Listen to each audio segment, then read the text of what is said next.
નમસ્તે વિદ્યાર્થી મિત્રો, હું છું આપનો અંબુ સર. મારી યુટ્યુબ ચેનલમાં આપ સર્વેનું હાર્દિક સ્વાગત કરું છું. મિત્રો, આજે આપણે ધોરણ 12 તત્વજ્ઞાન પ્રકરણ નંબર 6 ભારતીય તર્કશાસ્ત્રમાં અનુમાનનો ખૂબ જ મોસ્ટ ઇમ્પોર્ટન્ટ ટોપિક આજે રજૂ કરવાનો છે, જે બોર્ડ પરીક્ષાની અંદર દર વખતે પૂછી શકાય એવો અને માર્ચ 2021ની અંદર પણ બોર્ડ પરીક્ષામાં પૂછી શકાય એવો ટોપિક લઈને આવ્યો છું તમારી આગળ. આ ટોપિકનું નામ છે પંચાવયવી અનુમાનના પ્રત્યેક અવયવની અગત્યતા સમજાવો. મોસ્ટ ઇમ્પોર્ટન્ટ ટોપિક છે મિત્રો. હું આપને પંચાવયવી અનુમાનના પ્રત્યેક અવયવની અગત્યતાને સમજાવું એ પહેલાં, જો આપ નવા છો તો મારી યુટ્યુબ ચેનલને સબસ્ક્રાઈબ કરવાનું ભૂલશો નહીં. એની બાજુમાં બેલ આઇકોન આપેલું છે, જેને પ્રેસ કરો જેથી મારા નવા વિડીયોના નોટિફિકેશન આપને નિયમિત મળતા રહે. મિત્રો, મારી તમને બધાને એક ખાસ વિનંતી કે વિડીયોને અંત સુધી જોવાનું રાખો, કારણ કે હું જેટલા પણ ટોપિક મુદ્દા સમજાવું એને તમે સારી રીતે સમજી શકો, એટલા માટે વિડીયોને અંત સુધી જોવાનું રાખો. મિત્રો, શરૂ કરીએ પંચાવયવી અનુમાનના પ્રત્યેક અવયવની અગત્યતાને. એ પહેલાં હું આપને અહીંયા કેટલાક સવાલો પૂછું છું. સૌથી પહેલી વાર, પ્રીવિયસ વિડીયોમાં મેં તમને જણાવ્યું કે ભારતીય દર્શનો કેટલા છે, કયા કયા. મિત્રો, ભારતીય દર્શનો કુલ 9 છે. 9 દર્શનો. કયા 9 દર્શનો છે? એક, પહેલું કયું? પહેલું દર્શન છે ચાર્વાક, બૌદ્ધ, જૈન. પછી 4 ન્યાય દર્શન, વૈશેષિક દર્શન, સાંખ્ય દર્શન, યોગ દર્શન. અને પછી 2 પૂર્વ મીમાંસા દર્શન, ઉત્તર મીમાંસા દર્શન. તો એમ કુલ 9 દર્શનો છે. આ 9 દર્શનોમાંથી પ્રત્યેકે અનુમાન વિશે વિચારણા કરેલી છે, પણ એમાં ન્યાય દર્શને કરેલી અનુમાન વિષયક વિચારણા ખૂબ જ મહત્વનું સ્થાન ધરાવે છે. અને આપણે આ પ્રકરણની અંદર ન્યાય દર્શને કરેલી અનુમાન વિષયક વિચારણાનો જ અભ્યાસ કરી રહ્યા છીએ. તો મિત્રો, ન્યાય દર્શનને સંક્ષેપમાં આપણે શું કહીએ છીએ? ન્યાય. અને ન્યાય દર્શનના પ્રતિપાદકોને શું કહેવામાં આવે છે? નૈયાયિકો કહેવામાં આવે છે. ન્યાય દર્શન કે નૈયાયિકોએ કરેલું અનુમાન એટલે શું? ન્યાય દર્શન કે નૈયાયિકોએ કરેલો અનુમાન શબ્દનો અર્થ જણાવો. અનુ વત્તા માન બરાબર અનુમાન. મિત્રો, અનુ એટલે પછી થતું અને માન એટલે જ્ઞાન. તો કોના પછી થતું જ્ઞાન એટલે અનુમાન. પ્રત્યક્ષ પછી થતું જ્ઞાન એટલે અનુમાન. તત્પૂર્વકમ અનુમાનમ. તો મિત્રો, ભારતીય અનુમાન નૈયાયિકોએ અનુમાનનું કયું ઉદાહરણ આપ્યું? નૈયાયિકોએ અનુમાનનું કયું ઉદાહરણ આપ્યું? કે તે પર્વત પર ધુમાડો છે એવું પ્રત્યક્ષ દેખાય છે. જ્યાં જ્યાં ધુમાડો ત્યાં ત્યાં અગ્નિ, એવો નિત્ય સહચાર આપણને યાદ આવે. તેથી તે પર્વત પર અગ્નિ છે એવું જે જ્ઞાન મળે છે એને અનુમાન કહેવામાં આવે છે. મિત્રો, ભારતીય અનુમાનમાં કેટલા પદો આવે છે? કયા કયા? ભારતીય અનુમાનમાં 3 પદો આવે છે. કયા? એક પક્ષ, બીજું હેતુ અને ત્રીજું સાધ્ય. મિત્રો, પક્ષ એટલે શું? જેના વિશે અનુમાન તારવવામાં આવ્યું હોય તે પક્ષ છે. દાખલા તરીકે આપણે પર્વતને પક્ષ તરીકે ઓળખીએ છીએ. નંબર 2, હેતુ એટલે શું? જેના પ્રત્યક્ષ જ્ઞાનથી અનુમાન ક્રિયાનો આરંભ થાય છે તે. દાખલા તરીકે તે પર્વત પર અગ્નિ છે એ અનુમાનમાં ધુમાડો એ હેતુ છે. અને મિત્રો, સાધ્ય એટલે શું? સાધ્ય એટલે પક્ષના સંબંધમાં જે સાબિત કરવાનું છે, જે સિદ્ધ થાય છે તે. દાખલા તરીકે અગ્નિ આપણે હેતુ સાધ્ય તરીકે ઓળખવામાં આવે છે. તો મિત્રો, પક્ષ, હેતુ અને સાધ્ય એ ભારતીય અનુમાનના 3 પદો છે. પણ મેં તમને અનુમાન ક્રિયાની શરતો કહી કે ભારતીય અનુમાનમાં અનુમાન ક્રિયાની શરતો છે. નૈયાયિકોએ અનુમાનના સ્વરૂપની અંદર અનુમાન ક્રિયાની 2 શરતો જણાવી. કઈ 2 શરતો જણાવી? એક, પક્ષમાં હેતુની હાજરીનું પ્રત્યક્ષ જ્ઞાન થવું. અને નંબર 2, બીજી શરત, હેતુ અને સાધ્ય વચ્ચે વ્યાપ્તિ સંબંધ છે એ હકીકતની સ્મૃતિ થવી. આ 2 શરતોનું પાલન થાય તો અને તો જ પક્ષમાં સાધ્યની હાજરી સાબિત થાય છે. આ વાત બરાબર યાદ રાખજો. તો મિત્રો, આ થઈ ભારતીય અનુમાનની વાત. પણ નૈયાયિકો કે ન્યાય દર્શન શું કહે છે? ન્યાય દર્શનના મતે કે નૈયાયિકોના મતે ભારતીય અનુમાનનું માન્ય રૂપ નિશ્ચિત કરેલું છે. ભારતીય અનુમાનનું માન્ય રૂપ કયું છે? તો ભારતીય અનુમાનની માન્ય રૂપમાં થયેલી શાબ્દિક રજૂઆતમાં 5 વાક્યો કે 5 અવયવો આવે છે અને એટલે જ ભારતીય અનુમાનને પંચાવયવી અનુમાન તરીકે ઓળખવામાં આવે છે. મિત્રો, આ વાત બરાબર યાદ રાખજો કે ભારતીય અનુમાનને પંચાવયવી અનુમાન શા માટે કહેવામાં આવે છે?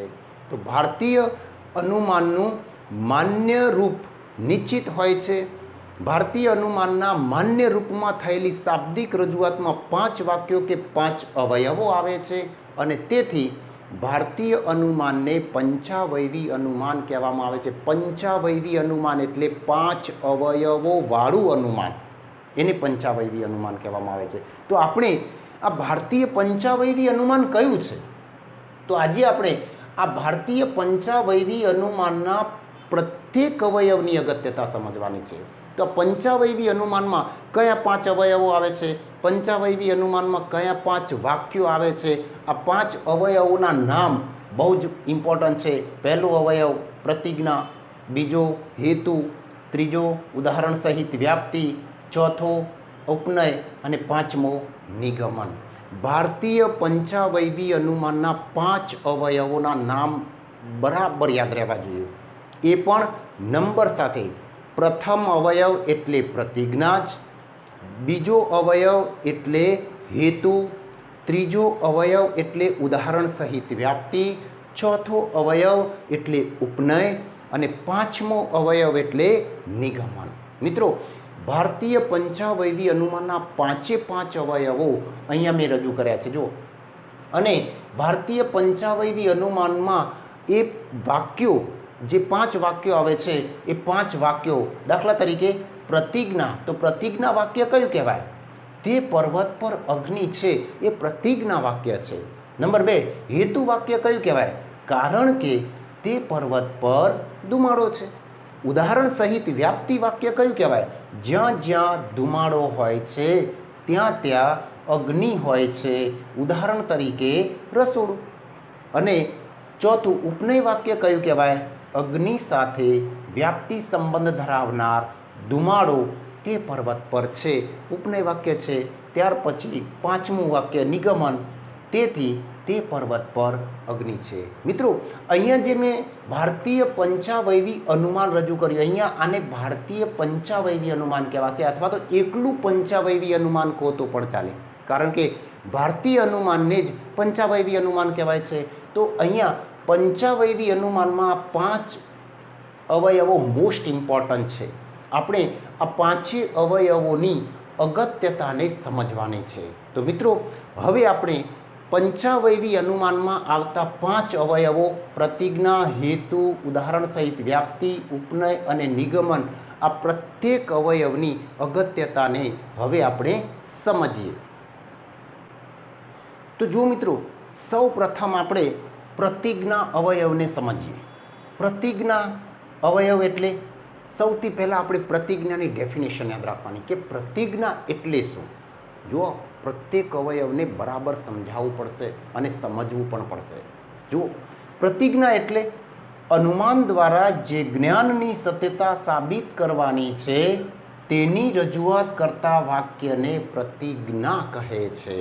ફરીથી કહું છું, પ્રતિજ્ઞા એટલે અનુમાન દ્વારા જે જ્ઞાનની સત્યતા સાબિત કરવાની છે તેની રજૂઆત કરતા વાક્યને પ્રતિજ્ઞા કહે છે.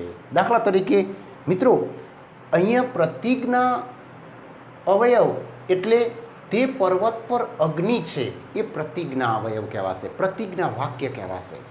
તો મિત્રો, પંચાવયવી અનુમાન છે ને, એ પંચાવયવી અનુમાનમાં એક વ્યક્તિએ પોતે માનસિક રીતે તારવેલા અનુમાનની બીજી વ્યક્તિ આગળ કરવામાં આવેલી શાબ્દિક રજૂઆત છે. અને એટલે પંચાવયવી અનુમાન એ 2 વ્યક્તિઓ વચ્ચે ચાલતો એક સંવાદ છે. દાખલા તરીકે હું અહીંયા માનસિક રીતે અનુમાન તારવ્યું, તે તમારી આગળ શાબ્દિક રીતે એને રજૂ કરું છું. એનો મતલબ કે પંચાવયવી અનુમાનમાં બે વ્યક્તિઓ છે. આ બે વ્યક્તિઓ કયા? એક વક્તા અને બીજો શ્રોતા. દાખલા તરીકે મેં માનસિક રીતે અનુમાન તારવ્યું છે અને એને બીજી વ્યક્તિઓ આગળ રજૂ કરું છું, તો હું વક્તા છું અને તમે આ અનુમાનને સમજી રહ્યા છો તો તમે શ્રોતા છો.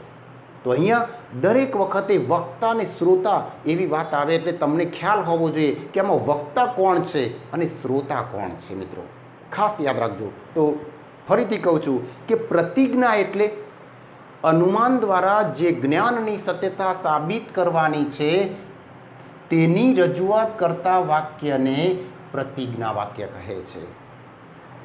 પંચાવયવી અનુમાનમાં વક્તાએ અનુમાન દ્વારા જે ફલિત વિધાન તારવેલું છે તે શ્રોતાને પહેલેથી જણાવી દેવામાં આવે છે. કેમ જણાવી દેવામાં આવે છે મિત્રો? અહીંયા દાખલા તરીકે જુઓ, તે પર્વત પર અગ્નિ છે અને અહીંયા ફલિત વિધાન જુઓ, તેથી તે પર્વત પર અગ્નિ છે. આ બંને એક જ છે. જુઓ, નિગમન એટલે ફલિત વિધાન, તેથી શબ્દ પછી વિધાન આવે એટલે ફલિત વિધાન. તો તે પર્વત પર અગ્નિ છે એ ફલિત વિધાન છે. એ જ ફલિત વિધાન અહીંયા પ્રતિજ્ઞામાં પણ છે. જુઓ, તે પર્વત પર અગ્નિ છે. અહીંયા પ્રશ્ન થાય તમને કે વક્તાએ અનુમાન દ્વારા જે ફલિત વિધાન તારવ્યું છે તે શ્રોતાને પહેલેથી જણાવી દેવામાં આવ્યું છે. આ પહેલેથી કેમ જણાવી દેવામાં આવ્યું છે? આ પ્રશ્ન બરાબર યાદ રાખશો તો તમે જવાબ લખી શકશો. વક્તા અહીંયા શ્રોતાઓને ફલિત વિધાન પહેલેથી કેમ જણાવી દે છે? તો કારણ આપવું પડે તમારે. શું કારણ આપશો? કારણ કે ફલિત વિધાનના સમર્થન માટે અનુમાનમાં રજૂ થયેલા આધાર વિધાનોનું શ્રોતા યોગ્ય રીતે મૂલ્યાંકન કરી શકે. બરાબર યાદ રાખો. શું કહ્યું મેં કે ફલિત કેમ પહેલેથી જણાવી દીધું? કારણ કે ફલિત વિધાનના સમર્થન માટે અનુમાનમાં રજૂ થયેલા આધાર વિધાનોનું શ્રોતા યોગ્ય રીતે મૂલ્યાંકન કરી શકે. એક વાત. અને બીજું કે ફલિત વિધાન જો પહેલેથી જણાવી દેવામાં આવે તો એ મનોવૈજ્ઞાનિક અને તાર્કિક બંને દ્રષ્ટિએ ઉપકારક છે, ફાયદાકારક છે. અને તેથી વક્તા શ્રોતાને પહેલેથી ફલિત વિધાન જણાવી દે છે. સમજાય છે મિત્રો? અહીંયા ખરેખર તો કોઈ પણ વસ્તુ હું તમને દરરોજ નથી કહેતો કે આજે આપણે ધોરણ 12 તત્વજ્ઞાન પ્રકરણ નંબર આ ભણીશું. કેમ આવું કહેવું પડે છે? કારણ કે તમને ખબર હોવી જોઈએ કે આજે શું ટૉપિક રજૂ કરવાનો છે. જો તમને ખ્યાલ હોય તો તમે સારી રીતે એને સમજી શકો છો. તો એટલા માટે અહીંયા પંચાવયવી અનુમાનમાં પણ એવું છે કે વક્તા શ્રોતાને અનુમાન દ્વારા જે ફલિત વિધાન તારવેલું છે તે પહેલેથી જણાવી દે છે. કારણ કે ફલિત વિધાનના સમર્થન માટે અનુમાનમાં રજૂ થયેલા આધાર વિધાનોનું શ્રોતા યોગ્ય રીતે મૂલ્યાંકન કરી શકે. એને બીજું કે પહેલેથી ફલિત વિધાન પહેલેથી જણાવી દેવું એ મનોવૈજ્ઞાનિક અને તાર્કિક બંને દ્રષ્ટિએ ઉપકારક છે, ફાયદાકારક છે. એટલા માટે પહેલેથી ફલિત વિધાન જણાવી દેવામાં આવેલું છે. હવે તમારે એનું ઉદાહરણ આપવાનું કે ભાઈ પંચાવયવી અનુમાનના આ પ્રસ્તુત ઉદાહરણમાં વક્તા શ્રોતાને એમ કહે છે કે શું કહે છે કે હું તમારી આગળ તે પર્વત પર અગ્નિ છે એમ સાબિત કરવા માગું છું. શું કહ્યું વક્તાએ? શ્રોતાને પહેલેથી જ કહી દીધું કે હું તમારી આગળ શું સાબિત કરવા માગું છું? હું તમારી આગળ તે પર્વત પર અગ્નિ છે એ સાબિત કરવા માગું છું. આ ફલિત વિધાન છે ને, તે પર્વત પર અગ્નિ છે એ સાબિત કરવા માગું છું એ અહીંયા પહેલેથી જણાવી દીધું છે. એટલે પ્રતિજ્ઞા એ નિરર્થક ઉચ્ચારણ નથી. ઘણી વખત તમને એવો પ્રશ્ન પૂછાય કે પંચાવયવી અનુમાનમાં પ્રતિજ્ઞા શા માટે નિરર્થક ઉચ્ચારણ નથી? તો સામેની વ્યક્તિઓને પ્રતીતિ કરાવવા માટે આ પ્રતિજ્ઞા વાક્યની રજૂઆત થયેલી છે. અને એટલે પ્રતિજ્ઞા એ પંચાવયવી અનુમાનનું નિરર્થક ઉચ્ચારણ ગણાતું નથી. પણ આટલી બધી વાત તમારે પરીક્ષાની અંદર લખવાની જરૂર નથી મિત્રો. આ તો મેં તમને સમજાવવા માટે આ વાત કરી રહ્યો છું. પણ તમારે પરીક્ષાની અંદર પ્રતિજ્ઞા અવયવને સમજાવો ત્યારે તમારે એમાં 3 બાબતોને ધ્યાનમાં લેવી. કઈ 3 બાબતોને ધ્યાનમાં લેવી? નંબર 1, પ્રતિજ્ઞા એટલે શું? બરાબર પ્રશ્નો નોંધજો. પ્રતિજ્ઞા એટલે શું? તો શું કહેવાનું? અનુમાન દ્વારા જે જ્ઞાનની સત્યતા સાબિત કરવાની છે તેની રજૂઆત કરતા વાક્યને પ્રતિજ્ઞા કહે છે. નંબર 2, બીજો પ્રશ્ન યાદ રાખો કે વક્તા શ્રોતાને પહેલેથી ફલિત વિધાન કેમ જણાવી દેવામાં આવ્યું છે? તો બીજો પોઈન્ટ યાદ રાખવાનો કે વક્તાએ અનુમાન દ્વારા જે ફલિત વિધાન તારવેલું છે તે શ્રોતાને પહેલેથી જણાવી દેવામાં આવે છે, કારણ કે ફલિત વિધાનના સમર્થન માટે અનુમાનમાં રજૂ થયેલા આધાર વિધાનોનું શ્રોતા યોગ્ય રીતે મૂલ્યાંકન કરી શકે. અને ફલિત વિધાન જો પહેલેથી જણાવી દેવામાં આવે તો એ મનોવૈજ્ઞાનિક અને તાર્કિક બંને દ્રષ્ટિએ ઉપકારક નીવડે છે, એટલે પહેલેથી જણાવી દેવામાં આવે. અને ત્રીજો પોઈન્ટ યાદ રાખવાનો, ઉદાહરણ. દરેક ત્રીજા પોઈન્ટમાં તમારે ઉદાહરણ આપવાનું. ઉદાહરણ કોનું આપવાનું? આ પંચાવયવી અનુમાનનું. આ પંચાવયવી અનુમાનનું પ્રસ્તુત ઉદાહરણ છે. આપણે આ ઉદાહરણને પ્રસ્તુત કરેલું છે. તો પ્રસ્તુત પંચાવયવી અનુમાનના ઉદાહરણમાં વક્તા શ્રોતાને એમ કહે છે કે હું તમારી આગળ તે પર્વત પર અગ્નિ છે એમ સાબિત કરવા માગું છું. સમજાય છે મિત્રો? તો બસ આ પ્રતિજ્ઞા વાક્યની અંદર, પ્રતિજ્ઞા અવયવની અંદર 3 પોઈન્ટ તમારે એક્સપ્લેન કરવા. હવે આપણે પંચાવયવી અનુમાનનો બીજો અવયવ હેતુને સમજીએ. તો જો મિત્રો, પંચાવયવી અનુમાનનો બીજો અવયવ એટલે હેતુ અવયવ. સૌથી પહેલો પ્રશ્ન કરવાનો, હેતુ એટલે શું? આપણે અગાઉ જોઈ ગયા. હેતુ એટલે નૈયાયિકોના મતે, ન્યાય દર્શનના મતે પક્ષમાં હેતુની હાજરીનું પ્રત્યક્ષ જ્ઞાન થાય તો અને તો જ અનુમાન ક્રિયાનો આરંભ થાય છે, તેને હેતુ કહે છે. સૌથી પહેલાં ડેફિનેશન આપી દેવાનું. ડેફિનેશન ફરીથી કહું છું કે હેતુ એટલે શું? નૈયાયિકોના મતે પક્ષમાં હેતુની હાજરીનું પ્રત્યક્ષ જ્ઞાન થાય તો અને તો જ અનુમાન ક્રિયાનો આરંભ થાય છે, એટલે એને હેતુ કહેવામાં આવે છે. અહીંયા પંચાવયવી અનુમાનમાં વક્તા હેતુ વાક્ય રજૂ કરીને શ્રોતાને એમ કહે છે, શું કહે છે? કે પક્ષમાં સાધ્યની હાજરી સાબિત કરવા માટે પક્ષમાં જે હેતુની હાજરી હોવી જોઈએ તે ખરેખર છે એવું આપણને પ્રત્યક્ષ દેખાય છે. તો મિત્રો, અહીંયા વક્તાએ હેતુ વાક્ય રજૂ કરીને શ્રોતાને શું જણાવ્યું? વક્તાએ હેતુ વાક્ય રજૂ કરીને શ્રોતાને એવું જણાવ્યું કે ફરીથી પક્ષમાં સાધ્યની હાજરી સાબિત કરવા માટે પક્ષમાં જે હેતુની હાજરી હોવી જોઈએ તે ખરેખર છે એવું આપણને પ્રત્યક્ષ દેખાય છે. દાખલા તરીકે આપણે હેતુ એટલે ધુમાડો અને પક્ષ એટલે પર્વત. તો પર્વત પર અહીંયા સાધ્ય એટલે કે અગ્નિ સાબિત કરવાનું છે. આપણે શું સાબિત કરવાનું છે? પર્વત પર અગ્નિ, તે પર્વત પર અગ્નિ છે એમ સાબિત કરવાનું છે. પણ તે પર્વત પર અગ્નિ સાબિત કરવા માટે આપણને કોઈ હેતુનું, પક્ષમાં હેતુનું પ્રત્યક્ષ જ્ઞાન તો થવું જોઈએ. મતલબ કે પર્વત પર ધુમાડાનું પ્રત્યક્ષ જ્ઞાન તો થવું જોઈએ, અને તો જ આપણે અનુમાન ક્રિયાનો આરંભ થાય છે. અને એટલે જ તો અહીંયા વક્તાએ શ્રોતાને એમ કહ્યું કે પક્ષમાં સાધ્યની હાજરી સાબિત કરવા માટે પક્ષમાં જે હેતુની હાજરી હોવી જોઈએ તે ખરેખર છે એવું આપણને પ્રત્યક્ષ દેખાય છે. દાખલા તરીકે આ પંચાવયવી અનુમાનના પ્રસ્તુત ઉદાહરણમાં શું કહેવાય છે?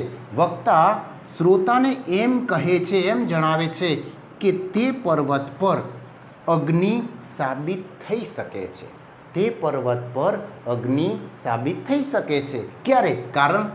કારણ કે તે પર્વત પર ધુમાડો છે. કારણ કે તે પર્વત પર ધુમાડો છે. તો અહીંયા આ તે પર્વત પર ધુમાડો છે એ હેતુ વાક્ય છે મિત્રો. અને કેમ એવું કહ્યું? તો આ હેતુ અવયવ દ્વારા અનુમાન ક્રિયાની પ્રથમ શરતનું પાલન થાય છે. અનુમાન ક્રિયાની પ્રથમ શરત મેં તમને અગાઉ કહી કે કયા અવયવની અંદર અનુમાન ક્રિયાની પ્રથમ શરતનું પાલન થાય છે? તો હેતુ અવયવની અંદર અનુમાન ક્રિયાની પ્રથમ શરતનું પાલન થાય છે. અને એ દ્રષ્ટિએ હેતુ વાક્ય એ પંચાવયવી અનુમાનમાં આવતું બીજું મહત્ત્વનું ખૂબ જ તાર્કિક દ્રષ્ટિએ ખૂબ જ મહત્ત્વનું સોપાન અહીંયા ગણાય છે, અવયવ ગણાતું હોય છે. તો મિત્રો, હેતુ અવયવની અંદર મેં તમને 3 બાબતો કહી. હેતુ અવયવને સમજાવવા માટે તમે શું કહેશો પરીક્ષાની દ્રષ્ટિએ? કે સૌથી પહેલાં હેતુ એટલે શું એને સમજાવવાનું. બીજું, વક્તા હેતુ વાક્ય રજૂ કરીને શ્રોતાને શું જણાવે છે, બીજો પ્રશ્ન કરવાનો. અને ઉદાહરણ કહેવાનું. 3 બાબતો. ચલો ફરીથી, હેતુ અવયવમાં પહેલો પ્રશ્ન, હેતુ એટલે શું? તો તમારે લખવાનું કે નૈયાયિકોના મતે પક્ષમાં હેતુની હાજરીનું પ્રત્યક્ષ જ્ઞાન થાય તો અને તો જ અનુમાન ક્રિયાનો આરંભ થાય છે, તેને હેતુ કહે છે. નંબર 2, પંચાવયવી અનુમાનમાં વક્તા હેતુ વાક્ય રજૂ કરીને શ્રોતાને શું જણાવે છે, શું કહે છે, એ પ્રશ્ન યાદ રાખો. તો વક્તા હેતુ વાક્ય રજૂ કરીને શ્રોતાને એવું કહે છે કે પક્ષમાં સાધ્યની હાજરી સાબિત કરવા માટે પક્ષમાં જે હેતુની હાજરી હોવી જોઈએ તે ખરેખર છે એવું આપણને પ્રત્યક્ષ દેખાય છે, એમ જણાવે છે. અને નંબર 3, પંચાવય હેતુમાં કયું ઉદાહરણ આપવાનું? પણ હેતુ અવયવની અંદર તમે કયું ઉદાહરણ આપશો? તો પંચાવયવી અનુમાનના પ્રસ્તુત ઉદાહરણમાં વક્તા શ્રોતાને એમ કહે છે કે તે પર્વત પર અગ્નિ સાબિત થઈ શકે છે, એવું સાબિત કરી શકાય છે, કારણ કે પછી હેતુ વાક્ય લખી દેવાનું, કારણ કે તે પર્વત પર ધુમાડો છે. સમજાયું મિત્રો? તો આને હેતુ અવયવ કહેવાશે. અને હવે આપણે પંચાવયવી અનુમાનનો ત્રીજો અવયવ ઉદાહરણ સહિત વ્યાપ્તિને સમજીએ. તો જો મિત્રો, પંચાવયવી અનુમાનનો ત્રીજું અવયવ કયું? ઉદાહરણ સહિત વ્યાપ્તિ. મિત્રો, આ ઉદાહરણ સહિત વ્યાપ્તિ કોને કહેવાય? દરેક વખતે તમારે એને પ્રશ્ન બનાવી દેવાનો કે ભાઈ પ્રતિજ્ઞા એટલે શું, હેતુ એટલે શું, ઉદાહરણ સહિત વ્યાપ્તિ એટલે શું. તો સૌથી પહેલો પ્રશ્ન, ઉદાહરણ સહિત વ્યાપ્તિ એટલે શું? તો નૈયાયિકો શું કહે છે? આ દરેક વાત નૈયાયિકો જ કહે છે, ન્યાય દર્શન જ કહે છે. એટલે તમારે શરૂઆત નૈયાયિકોથી જ કરવી કે નૈયાયિકોના મતે હેતુનું પક્ષમાં પ્રત્યક્ષ જ્ઞાન થયા પછી હેતુ અને સાધ્ય વચ્ચે વ્યાપ્તિ સંબંધ છે એની સ્મૃતિ થવી જરૂરી છે, એમ જણાવતા પંચાવયવી અનુમાનના ત્રીજા અવયવને ઉદાહરણ સહિત વ્યાપ્તિ કહે છે. મેં ડેફિનેશન બનાવી દીધી તમારા માટે. શું ડેફિનેશન બનાવી? ઉદાહરણ સહિત વ્યાપ્તિ કોને કહેવાય? ફરીથી કહું છું કે નૈયાયિકોના મતે હેતુનું પક્ષમાં પ્રત્યક્ષ જ્ઞાન થયા પછી હેતુ અને સાધ્ય વચ્ચે વ્યાપ્તિ સંબંધ છે એની સ્મૃતિ થવી જરૂરી છે, એ યાદ આવવું જરૂરી છે, એમ જણાવતું ત્રીજા અવયવને ઉદાહરણ સહિત વ્યાપ્તિ કહે છે. એટલે કે અહીંયા પંચાવયવી અનુમાનમાં અનુમાન ક્રિયાની બીજી શરત કઈ? કે હેતુ અને સાધ્ય વચ્ચે વ્યાપ્તિ સંબંધ છે એ હકીકતની સ્મૃતિ થવી જોઈએ, એનું પાલન આ ત્રીજા અવયવમાં થયેલું છે. જુઓ, હેતુ અને સાધ્ય વચ્ચે વ્યાપ્તિ સંબંધ છે એની સ્મૃતિ થવી જરૂરી. એટલે કે હેતુ એટલે ધુમાડો અને સાધ્ય એટલે અગ્નિ. તો અહીંયા ધુમાડા અને અગ્નિ વચ્ચે વ્યાપ્તિ સંબંધ છે. જ્યાં જ્યાં ધુમાડો ત્યાં ત્યાં અગ્નિ, એ નિયમ આપણને યાદ આવવો જોઈએ, એની સ્મૃતિ થવી જરૂરી છે. અને એ જ અહીંયા ત્રીજા અવયવમાં આપણને જોવા મળે છે. તો ઉદાહરણ સહિત વ્યાપ્તિમાં વક્તા શ્રોતાને શું કરે છે?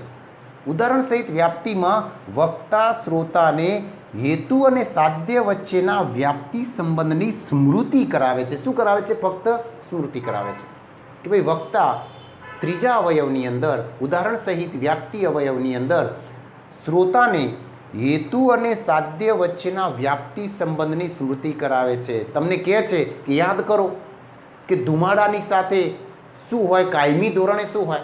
કાયમી ધોરણે શું સંકળાયેલું હોય? તો તમે તરત જ કહેશો કે ધુમાડાની સાથે કાયમી ધોરણે તો અગ્નિ સંકળાયેલો હોય. સમજાય છે? તો ધુમાડા અને અગ્નિ વચ્ચે વ્યાપ્તિ સંબંધ છે. ખ્યાલ આવ્યો? તો પંચાવયવી અનુમાનના આ પ્રસ્તુત ઉદાહરણમાં, એટલે કે આ ઉદાહરણમાં કઈ ઉદાહરણ સહિત વ્યાપ્તિ વાક્ય બને છે? કે જુઓ, વક્તા શ્રોતાને એમ કહે છે પ્રસ્તુત ઉદાહરણમાં કે તે પર્વત પર અગ્નિ છે તે સાબિત થઈ શકે છે. ક્યારે સાબિત થઈ? કારણ કે તે પર્વત પર ધુમાડો પ્રત્યક્ષ દેખાય છે અને જ્યાં જ્યાં ધુમાડો હોય છે ત્યાં ત્યાં અગ્નિ હોય છે એવું વ્યાપ્તિ વાક્ય રસોડાના ઉદાહરણના નિરીક્ષણ પરથી જ તારવેલું છે અને એટલે તે પર્વત પર અગ્નિ છે એમ આપણે સાબિત કરી શકીએ છીએ. તો સમજાય છે મિત્રો કે પ્રસ્તુત પંચાવયવી અનુમાનના ઉદાહરણમાં વક્તાએ શ્રોતાને શું કહ્યું? તો મિત્રો આ ઉદાહરણ સહિત વ્યાપ્તિ અવયવને સમજાવો તો એમાં પણ 3 બાબતો તમારે યાદ રાખવાની છે. કઈ 3 બાબતો યાદ રાખવાની છે? પહેલી બાબત કે ઉદાહરણ સહિત વ્યાપ્તિ એટલે શું? ફરીથી કે હેતુનું પક્ષમાં પ્રત્યક્ષ જ્ઞાન થયા પછી હેતુ અને સાધ્ય વચ્ચે વ્યાપ્તિ સંબંધ છે એની સ્મૃતિ થવી જરૂરી એમ જણાવતા અવયવને ઉદાહરણ સહિત વ્યાપ્તિ અવયવ કહે છે. નંબર 2, પંચાવયવી અનુમાનમાં ઉદાહરણ સહિત વ્યાપ્તિમાં વક્તા શ્રોતાને શું યાદ કરાવે છે? શેની સ્મૃતિ કરાવે છે? પંચાવયવી અનુમાનના ઉદાહરણ સહિત વ્યાપ્તિ અવયવની અંદર વક્તા શ્રોતાને શેની સ્મૃતિ કરાવે છે? તો આ હેતુ અને સાધ્ય વચ્ચેના વ્યાપ્તિ સંબંધની અહીંયા સ્મૃતિ કરાવે છે. શું કરે છે? હેતુ અને સાધ્ય વચ્ચેના વ્યાપ્તિ સંબંધની સ્મૃતિ કરાવે છે. અને નંબર 3, ઉદાહરણ સહિત વ્યાપ્તિમાં કયું ઉદાહરણ આપવાનું? તો પંચાવયવી અનુમાનના પ્રસ્તુત ઉદાહરણમાં વક્તાએ શ્રોતાને કયું ઉદાહરણ આપ્યું? કે તે પર્વત પર અગ્નિ છે એ સાબિત થઈ શકે છે. કારણ કે પછી હેતુ આવી ગયો.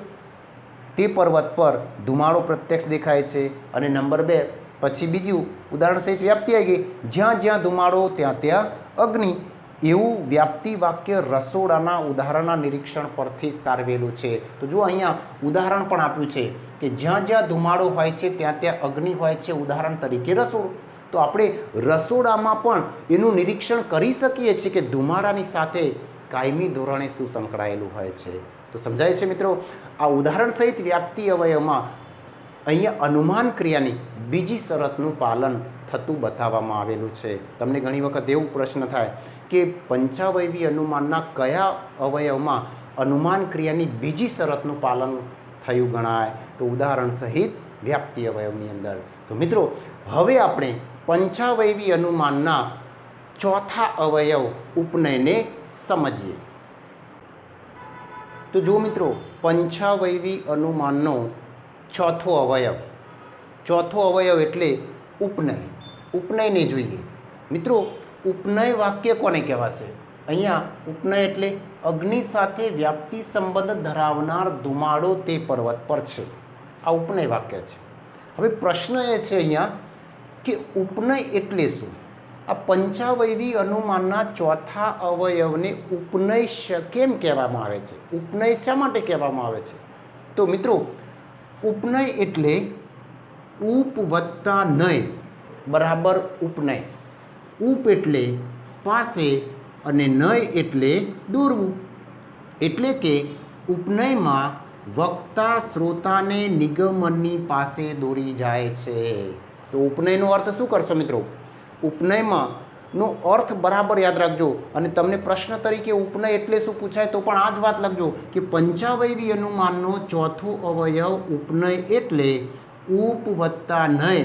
ઉપ એટલે પાસે અને નય એટલે દોરવું. એટલે કે ઉપનયમાં વક્તા શ્રોતાને નિગમનની પાસે દોરી જાય છે. મિત્રો અહીંયા પંચાવયવી અનુમાનનું આ ચોથું અવયવ ઉપનયની અંદર એક જ કથન રજૂ કરીને, એક જ વિધાન રજૂ કરીને અનુમાન ક્રિયાની બંને શરતોનું અહીંયા પાલન કરવામાં આવેલું છે. મિત્રો અનુમાનની બંને શરતો કઈ? પહેલી શરત પક્ષમાં હેતુની હાજરીનું પ્રત્યક્ષ જ્ઞાન થવું અને બીજી શરત હેતુ અને સાધ્ય વચ્ચે વ્યાપ્તિ સંબંધ છે એ હકીકતની સ્મૃતિ થવી. આ અનુમાન ક્રિયાની બંને શરતો છે અને આ બંને શરતોનું અહીંયા પાલન થયું છે અને તેથી ઉપનય દ્વારા ફલિત વિધાનની પૂરેપૂરી સાબિતી આપણને મળી રહે છે. મેં તમને અગાઉ પણ કહ્યું હતું કે અનુમાન ક્રિયાની બંને શરતોનું પાલન થાય તો ને તો જ પક્ષમાં સાધ્યની હાજરી સાબિત થાય છે. ખ્યાલ આવ્યો મિત્રો? તો ઉપનય અવયવ એક એવું અવયવ છે કે જેની અંદર અનુમાન ક્રિયાની બંને શરતોનું પાલન થાય છે. અને બીજું કે દાખલા તરીકે ઉપનય અવયવ એક એવું અવયવ છે કે જેની અંદર ભારતીય અનુમાનના ત્રણેય પદો એક સાથે જોવા મળે છે. દાખલા તરીકે અહીંયા જુઓ, અગ્નિ એ પણ સાધ્ય પદ છે. અગ્નિ પછી ધુમાડો પદ, તો ધુમાડો એ હેતુ છે. પર્વત તો એ પક્ષ છે. તો મિત્રો અહીંયા પક્ષ, હેતુ અને સાધ્ય ત્રણેય પદો એક સાથે જોવા મળતો હોય એવો પંચાવયવી અનુમાનનો એક જ અવયવ છે અને એ અવયવનું નામ ઉપનય છે. સમજાય છે મિત્રો? તમને આવાય પ્રશ્નો પૂછાય, પુસ્તકની અંદર આવા પ્રશ્નો નથી આપેલા કે પંચાવયવી અનુમાનના કયા અવયવમાં અનુમાનના ત્રણેય પદોનો સમાવેશ થાય છે અથવા અનુમાનના ત્રણેય પદો પંચાવયવી અનુમાનના કયા અવયવમાં એક સાથે જોવા મળે છે, તો ઉપનય અવયવની અંદર જોવા મળે છે. તો મિત્રો પંચાવયવી અનુમાનનું પ્રસ્તુત ઉદાહરણમાં વક્તા એ શ્રોતાને શું કહે છે? વક્તા શ્રોતાને કહે છે કે તે પર્વત પર અગ્નિ છે એ ફલિત વિધાન સાબિત થઈ ચૂકેલા વિધાન બરાબર છે. એ સાબિત થઈ ચૂકેલા વિધાન બરાબર છે. કેમ? કારણ કે અગ્નિ સાથે વ્યાપ્તિ સંબંધ ધરાવનાર ધુમાડો તે પર્વત પર છે અને એટલે અહીંયા પક્ષમાં સાધ્યની હાજરી સાબિત થાય છે. એટલે કે પર્વત પર અગ્નિ સાબિત થાય છે. સમજાય છે મિત્રો? તો અહીંયા ઉપનયની અંદર ત્રણ બાબતો યાદ રાખવાની છે તમારે. ઉપનય અવયવમાં કઈ ત્રણ બાબતો યાદ રાખવાની? આ પ્રશ્નને સમજવા માટે તમારે અવયવની અંદર પણ બીજા પેટા પ્રશ્નો ઊભા કરવા પડશે, સબ પોઈન્ટ ઊભા કરવા પડશે. ચલો, પહેલો, ઉપનય એટલે શું? ઉપનયમાં અનુમાન ક્રિયાની કઈ બે શરતોનું પાલન થાય છે? અને નંબર 3, ઉદાહરણ. 3 પોઈન્ટ યાદ રાખવાના. ફરીથી, ઉપનય એટલે પંચાવયવી અનુમાનનો ચોથો અવયવ ઉપનય એટલે ઉપ વત્તા નય. ઉપ એટલે પાસે, નય એટલે દોરવું. એટલે કે ઉપનયમાં વક્તા શ્રોતાને નિગમનની પાસે દોરી જાય છે. બસ આટલું યાદ રાખવાનું. નંબર 2, ઉપનયમાં અનુમાન ક્રિયાની કઈ બે શરતોનું પાલન થયેલું છે? તો જુઓ, ઉપનયમાં એક જ કથન દ્વારા અનુમાન ક્રિયાની બંને શરતોનું પાલન થયું છે. કઈ બે શરતો? નંબર 1, પક્ષમાં હેતુની હાજરીનું પ્રત્યક્ષ જ્ઞાન થવું અને નંબર 2, હેતુ અને સાધ્ય વચ્ચે વ્યાપ્તિ સંબંધ છે એની સ્મૃતિ થવી. આ બંને શરતોનું પાલન થયેલું છે અને તેથી ઉપનય દ્વારા ફલિત વિધાનની પૂરેપૂરી સાબિતી આપણને અહીંયા મળી રહે છે. સમજાય છે? અને નંબર 3, ઉદાહરણ આપો. ઉદાહરણ તમારે આ પંચાવયવી અનુમાનના પ્રસ્તુત ઉદાહરણ, આ જ ઉદાહરણ આપવાનું. આ પંચાવયવી અનુમાનનું ઉદાહરણ છે. તો પંચાવયવી અનુમાનના પ્રસ્તુત ઉદાહરણમાં વક્તા શ્રોતાને શું કહે છે? તે પર્વત પર અગ્નિ છે એ ફલિત વિધાન સાબિત થઈ ચૂકેલા વિધાન બરાબર છે. કારણ કે અગ્નિ સાથે વ્યાપ્તિ સંબંધ ધરાવનાર ધુમાડો તે પર્વત પર છે. બસ. હવે મિત્રો આપણે પંચાવયવી અનુમાનનું 5મું અવયવ નિગમન. નિગમન કયું છે? તેથી તે પર્વત પર અગ્નિ છે. આ નિગમનને સમજીએ. તો પંચાવયવી અનુમાનનું 5મું અવયવ નિગમન. જો મિત્રો, નિગમન અવયવ શું કહે છે? નિગમન એ પંચાવયવી અનુમાનનું 5મું અવયવ છે. હવે ચોથા અવયવ ઉપનયની અંદર આપણને શું જોવા મળ્યું કે વક્તાએ શ્રોતાને એ બાબતની અહીંયા પ્રતીતિ કરાવી દીધી. કઈ પ્રતીતિ કરાવી દીધી? કે સાધ્ય સાથે વ્યાપ્તિ સંબંધ ધરાવનાર ધુમાડો, સાધ્ય સાથે વ્યાપ્તિ સંબંધ ધરાવનાર હેતુની પક્ષમાં હાજરી છે એવું શંકા અને ભ્રમણાથી મુક્ત એવું સત્ય જ્ઞાન આપણને અનુમાન દ્વારા મળે છે એવું જણાવી દીધું. તો મિત્રો, આવી રીતે જણાવતું જે પંચાવયવી અનુમાનનું જે પાંચમું અવયવ છે નિગમન, એ નિગમનની અંદર શું કહે છે કે પક્ષમાં સાધ્યની હાજરી છે એવું શંકા અને ભ્રમણાથી મુક્ત એવું સત્ય જ્ઞાન આપણને અનુમાન દ્વારા મળે છે. પક્ષમાં સાધ્યની હાજરી છે એટલો મતલબ કે તે પર્વત પર અગ્નિ છે એવું શંકા અને ભ્રમણાથી મુક્ત એવું સત્ય જ્ઞાન આપણને શેના વડે મળે છે? અનુમાન દ્વારા મળે છે. અને આવી રીતે મેળવેલા જ્ઞાનની તાર્કિક રીતે થયેલી રજૂઆતને નિગમન તરીકે ઓળખવામાં આવે છે. તો મિત્રો, નિગમન કોને કહેવાય એ સૌથી પહેલી સ્પષ્ટતા અહીંયા કરવાની, એ સમજાવવાનું. નંબર 2 કે નિગમનની અંદર એટલે કે પંચાવયવી અનુમાનના પ્રસ્તુત ઉદાહરણમાં વક્તા શ્રોતાને શું કહે છે? વક્તા શ્રોતાને એવું કહે છે કે તે પર્વત પર અગ્નિ છે એવું અનુમાન દ્વારા આપણને જે જ્ઞાન મળે છે તે શંકા અને ભ્રમણાથી મુક્ત એવું સત્ય જ્ઞાન છે એમ સાબિત થાય છે. એટલે કે વક્તા શ્રોતાને એવું કહેતો હોય છે કે તે પર્વત પર અગ્નિ છે એ ફલિત વિધાન સાબિત થઈ ચૂકેલું છે, એની રજૂઆત કરતું વાક્ય એટલે નિગમન. હવે નિગમનની અંદર વક્તાએ શ્રોતાને એમ કહ્યું કે અગ્નિ સાથે વ્યાપ્તિ સંબંધ ધરાવનાર ધુમાડો તે પર્વત પર છે એવું આપણને સાબિત થઈ ચૂકેલું છે. તો તેની રજૂઆત કરતા વાક્યમાં તો તેથી હવે આપણે શંકા પક્ષમાં એટલે કે તે પર્વત પર અગ્નિ છે એવું આપણે શંકાને ભ્રમણાથી મુક્ત એવું સત્ય જ્ઞાન પ્રાપ્ત કરી શકીએ છીએ, એટલે કે થઈ ગયું છે એમ જણાવે છે આ નિગમન. તો મિત્રો, નિગમનની અંદર તમારે ઉદાહરણમાં શું લખવાનું કે પંચાવયવી અનુમાનના પ્રસ્તુત ઉદાહરણમાં વક્તા શ્રોતાને એમ કહે છે કે તે પર્વત પર અગ્નિ છે એવું અનુમાન દ્વારા જે આપણને જ્ઞાન મળે છે તે શંકાને ભ્રમણાથી મુક્ત એવું સત્ય જ્ઞાન છે એમ સાબિત થાય છે. તો મિત્રો, અહીંયા નિગમન આપણે પંચાવયવી અનુમાનની શરૂઆત ક્યાંથી કરી હતી? પ્રતિજ્ઞાથી શરૂઆત કરી હતી. જુઓ, પંચાવયવી અનુમાનની શરૂઆત આપણે પ્રતિજ્ઞાથી કરી હતી, પ્રતિજ્ઞા વાક્યથી કરી હતી. અને એનું સંપૂર્ણ અંત ક્યારે આવે છે?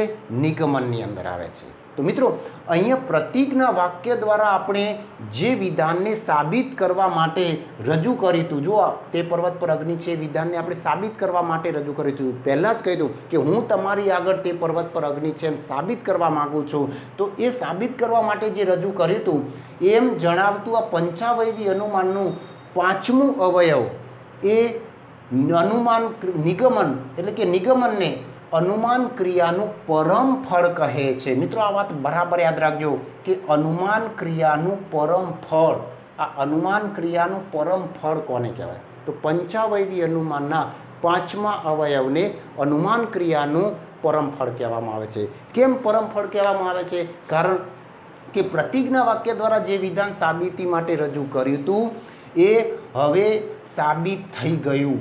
જો અહીંયા સાબિત થઈ ગયું. તો એમ જણાવતો પંચાવયવી અનુમાનનો આ પાંચમા અવયવ નિગમનને અનુમાન ક્રિયાનું પરમ ફળ કહ્યું છે. અને તેથી આપણે કહી શકીએ કે નિગમન દ્વારા વક્તા અને શ્રોતા વચ્ચે સંપૂર્ણ સહમતિ સધાય. સહમતિ સધાય મતલબ કે અહીંયા વક્તા અને શ્રોતા વચ્ચે સંવાદ ચાલતો હતો. આ સંવાદનો હવે અહીંયા અંત આવી જાય છે. તો નિગમન વાક્ય રજૂ કરીને વક્તા અને શ્રોતા વચ્ચે સંપૂર્ણ સંવાદનો અંત આવી ગયો. અને આ પંચાવયવી અનુમાનમાં વક્તાએ જે વાક્ય રજૂ કર્યું હતું એ હવે અહીંયા નિગમનની અંદર સાબિત થઈ જાય છે. તો મિત્રો, અહીંયા મેં તમને પંચાવયવી અનુમાનના 5 અવયવોની અગત્યતાને સમજાવી, એનું મહત્ત્વ સમજાવ્યું. તો મિત્રો, તમને કદાચ અગત્યતાની જગ્યાએ મહત્ત્વ પૂછાય તો પણ તમે આ જ જવાબ રજૂ કરી શકો છો. અને મારું એવું અનુમાન છે કે આ પ્રશ્ન સૌથી મોસ્ટ ઇમ્પોર્ટન્ટ છે. એ તમને 5 ગુણની અંદર જ પૂછાશે, ઓછા ગુણમાં નહીં પૂછાય. એટલે આ 5 અવયવોને તમારે સારી રીતે તૈયાર કરવાના છે. તો ફરીથી ભારતીય પંચાવયવી અનુમાનમાં આપણે 5 અવયવોને સમજ્યા. કયા? પ્રતિજ્ઞા, હેતુ, ઉદાહરણ સહિત વ્યાપ્તિ, ઉપનય અને નિગમન. મિત્રો, તમને મારો આ વિડીયો ગમ્યો હશે. જો તમને મારો આ વિડીયો ગમ્યો હોય તો જરૂર લાઈક કરો અને શેર કરો. મિત્રો, હજુ સુધી મારી યુટ્યુબ ચેનલને સબસ્ક્રાઈબ ન કરી હોય તો સબસ્ક્રાઈબ પણ કરી લો. મિત્રો, અહીંયા મારા આ વિડીયોને તમે અંત સુધી નિહાળ્યો એ બદલ તમને ખૂબ ખૂબ અભિનંદન. થેન્ક યુ, ધન્યવાદ. અને હવે નેક્સ્ટ વિડીયો લઈને આવું ત્યાં સુધી આપની રજા લઉં છું. તો જય હિન્દ, જય ભારત.